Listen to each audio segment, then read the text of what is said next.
there's a certain problem that many times we find ourselves exposed to. And that is that it's clear that Hashem doesn't love me. If Hashem loved me, I would have material abundance, and I would have wealth. I'd be living in a mansion, or at least it'd be easy for me to earn a living. And why do I have to work so hard?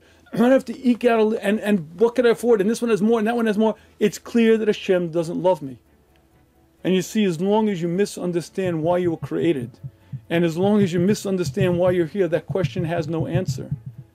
But as I've repeated many times before, the Chovos HaLevavos explains to us there are two yesodus, two principles that a person has to have if he wants to have bitachon, wants to trust his creator. Number one, Hashem loves me more than I love me.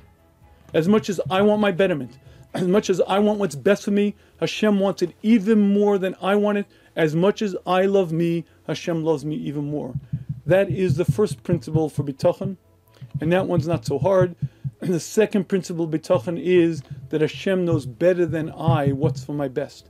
As much as I think I need this, as much as I think that this is good, as much as I think that this is the best, Hashem knows even better than I what I need. As much as I know what's for my best, Hashem knows even more.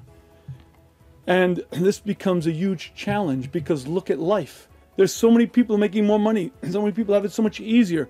So many people have so much of a better situation than me. How is it possible for me to believe that Hashem loves me?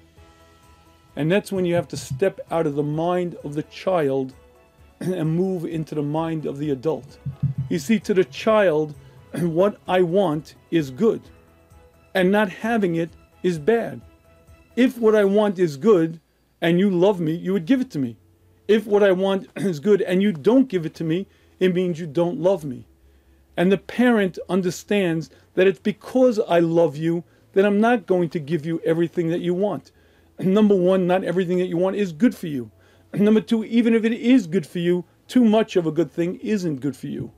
And the parent who loves this child will not give the child everything that the child wants, despite the child's ranting and raving, despite the child's crying.